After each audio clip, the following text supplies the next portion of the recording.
Vamos falar, inclusive, falando de Covid, né? Vamos falar sobre a CPI e os rumos dessa comissão para essa semana. Eu peguei aqui quem são os entrevistados, os convocados, na verdade, entrevistados não, os convocados dessa semana. Amanhã a gente tem Marcelo Campelo, que é o ex-secretário de Saúde do Amazonas. Há uma expectativa dele trazer detalhes sobre o Amazonas ter comunicado a Pazuello sobre a crise de oxigênio. Então a gente vai saber detalhes sobre como foi essa informação para o Ministério da Saúde e a demora de Pazuello em agir em relação a essa crise.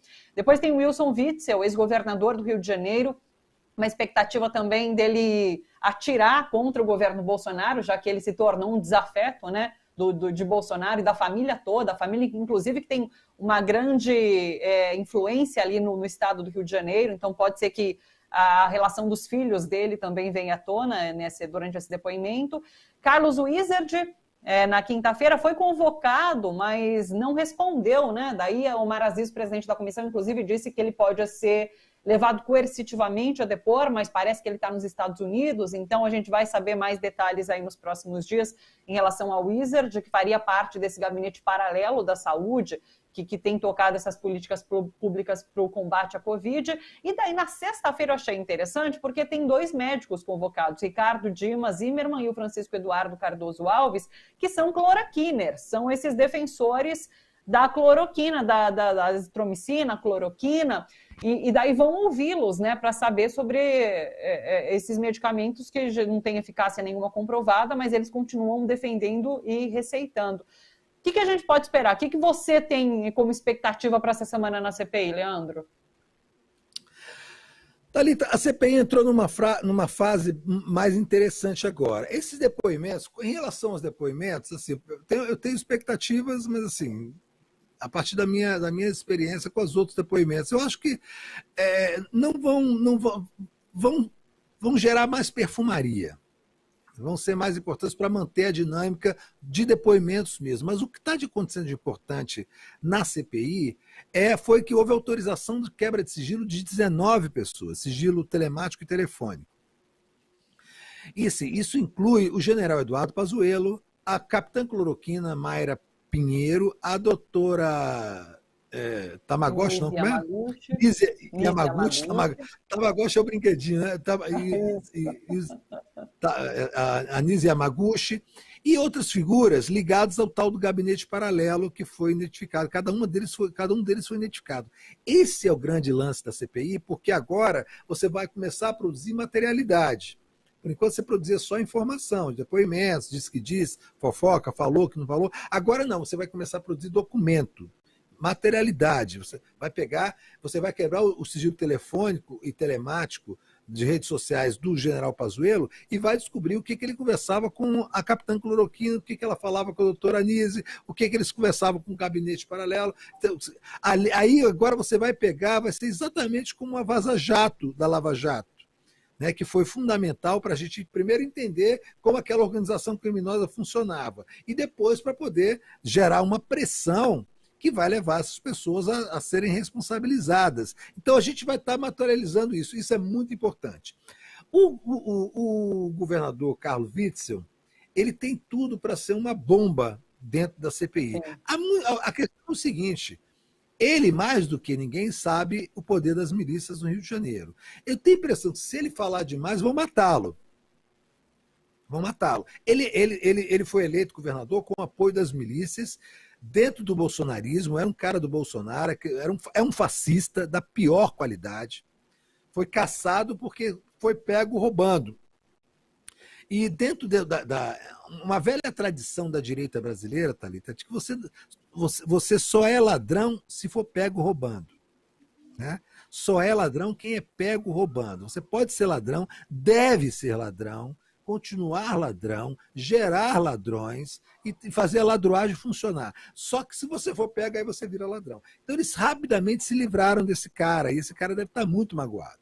Muito magoado. Então ele tem tudo para ser uma bomba. Se ele se comportar como um homem, ele vai entregar a bandidagem toda. Mas ele não é um homem, é um rato. Então mais provavelmente ele vai se comportar também como um rato. Eu acho muito pouco provável que ele tenha coragem de ir lá e detonar a família Bolsonaro, dizer os esquemas lá no governo do Rio de Janeiro, na Assembleia, o dinheiro que recebeu, as ordens que recebeu para matar as pessoas na favela. Seria o mundo ideal, mas eu acho que não vai acontecer. Já o secretário de Saúde do Amazonas, esse sim pode nos dar agora uma dimensão que nós ainda não temos, porque a gente sempre ouviu o lado do governo federal. Agora ele vai dizer assim, o que ele fez em relação à pandemia, que avisos ele deu e quais foram as respostas. Aí a gente vai poder colocar isso na balança. Eu acho que esse depoimento vai ser muitíssimo importante. E os médicos cloroquiners, eu acho que é uma tentativa da CPI, não tenho certeza, estou deduzindo, mas me parece que é assim, como eles levaram 2 cientistas para falar contra a cloroquina, que foram, na verdade, 3, cotar a doutora Luana, né, aquela que disse que era um delírio, que era o Brasil discutindo de que borda da Terra plana ia pular, mas levou a doutora Natália e o doutor Mairovitch.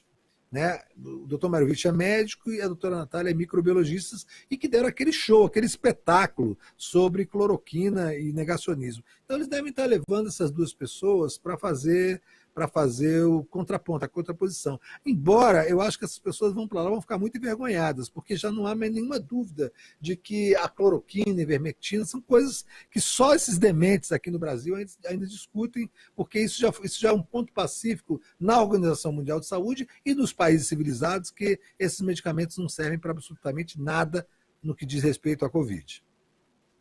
Eu torço para que os senadores estejam bem preparados para fazer com que esses médicos passem vergonha realmente, porque quando foi depoimento da Nise Yamaguchi, da própria Mayra, elas enrolam tanto, elas falam com tanta convicção sobre aquilo que elas acreditam, aquela pura convicção, né, numa base científica nenhuma, que isso se torna palco para negacionismo, né? A CPI acaba se tornando palco para esse negacionismo. Sim. Então, tomara que os senadores estejam bem preparados para fazer esses médicos passarem muita vergonha realmente, né?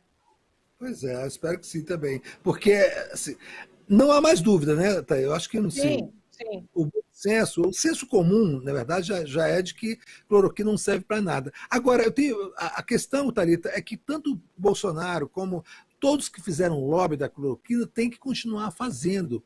Porque a questão, que é isso que a CPI está chegando, não é de opção ideológica. Obviamente tem muita grana rolando por detrás disso. A convocação do Carlos Wizard é justamente sobre isso, porque ele é o empresário que está no núcleo desse lobby. E tem gente que ganha bilhões nessa história. Então, toda essa turma não acordou um dia e falou assim, hoje eu vou me dedicar à cloroquina. Não. Está rolando dinheiro, é claro, eles estão sendo pagos para isso. E quem já pagou não vai aceitar que quem já recebeu agora dê para trás e se coloque contra a cloroquina. Porque se fizer isso, aí entra a máfia da cloroquina em ação. Eles estão todos perdidos, todos perdidos. Então eles vão ter que morrer, vão ter que se abraçar a cloroquina e morrer junto com ela. Porque não tem como voltar atrás, porque os esquemas que eles estão metidos são esquemas mafiosos, são esquemas milicianos. E essas pessoas, elas sabem que depois que entraram na máfia, não tem mais como sair. Eles têm que morrer abraçado com essa história de cloroquina, dizendo que o tratamento precoce é válido, que a cloroquina é um remédio bom. Nem que todo o mundo inteiro, né, negue isso. Eles vão ter que morrer abraçados com isso, porque eles estão com medo de morrer, Thalita. Sim. Mas você sabe qual é o grande risco disso tudo, Leandro? Quem morre abraçado com a cloroquina é a população. Eu vou conversar daqui a pouco com a Karina Califa, inclusive. Eu tenho 2 parentes contaminados, foram infectados pela Covid e saíram do hospital com o kit Covid na mão, com a cloroquina e a ivermectina. Então, isso continua sendo distribuído como política pública pelo Ministério da Saúde. É esse o grande risco, né, que a gente corre. Sim. O Ministério da Saúde, o Marcelo Queiroga, essa figura triste, lamentável, puxa-saco, sujeito sem nenhum amor próprio, né? O Ministério da Saúde já como é que chama? Neutralizou aquela portaria, mas não tirou do ar o Ministério da Saúde. Ele falou sobre isso. Por quê? Porque assim, ele não pode fazer isso. Ele tomou essa posição, não tinha como tomar outra, mas mantém no ar. Ou seja, ele deixa o recado continua lá e os médicos continuam usando. Porque ele não tem como, ele só fica no governo só se mantém ministro se ele deixar esse troço no ar e fizer vistas grossas para essa entrega desse kit Covid. Ele foi obrigado lá na CPI a dizer que não, ele é contra a utilização, mas o Ministério não é. É um governo de canalhas, né? Um governo de mentirosos, é um governo de genocidas. Então, a doutora Luana falou uma coisa muito importante lá, quando ela foi. Ela disse que a autonomia do médico de passar e receitar um medicamento não pode ser confundida com experimentação. Só quem pode fazer experimentação são cientistas. Então, você não pode, porque eu sou médico, agora eu vou testar um monte de remédio com meus pacientes aqui. Não importa o doença que eu vou inventar. Eu posso, mas assim, eu vou ter que ser responsabilizado uma hora. Enquanto não houver responsabilidade criminal para o que está sendo feito, eles vão continuar fazendo, Thalita. Quando o Queiroga disse, né, que ele defendia que continuasse essa portaria ali no site, né, eu vi muita gente falando que aquilo vai virar museu do negacionismo, né, se precisa que continue, porque vai ficar para a história. É um museu do negacionismo, realmente, essa página, essas portarias e todas essas decisões do Ministério da Saúde. Deixa eu chamar já a Karina Calife daqui a pouco, então. Leandro, beijo enorme para você, muito obrigada, boa semana e a gente volta a se falar na sexta-feira, então. Muito obrigado, beijo para todos, ótima semana. Obrigada, Leandro. Tchau, tchau.